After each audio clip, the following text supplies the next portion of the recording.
प्रेम से बोलिए सच्चे दरबार की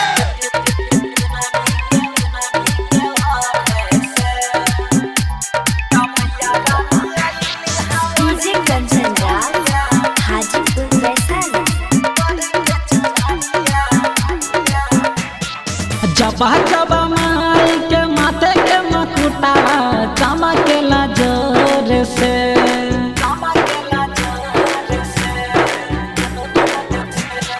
जबा जबा माई के माथे के मकुटा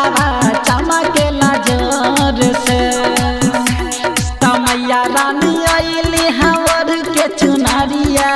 देखता नी चुनरी के वढ़े से मैया रानी आइली हवर के चुनरिया देखता नी चुनरी के वढ़े से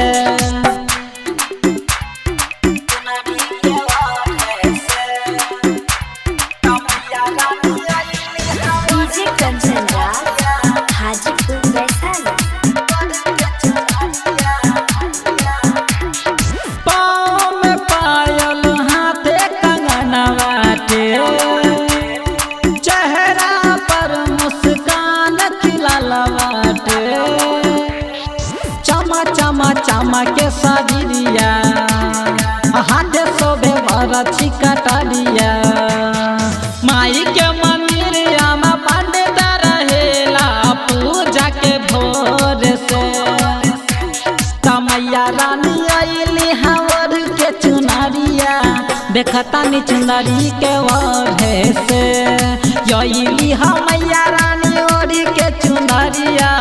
देखता नी चुनरी के वढ़े से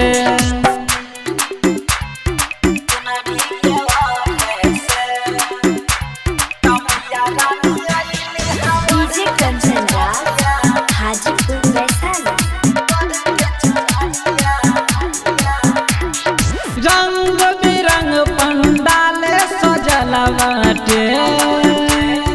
माई के शरण जयकारा गुंजल बाटे सदा बना आइली दुआरिया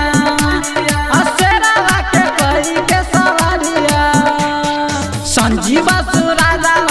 गीता गावेला सांझ ये भोर से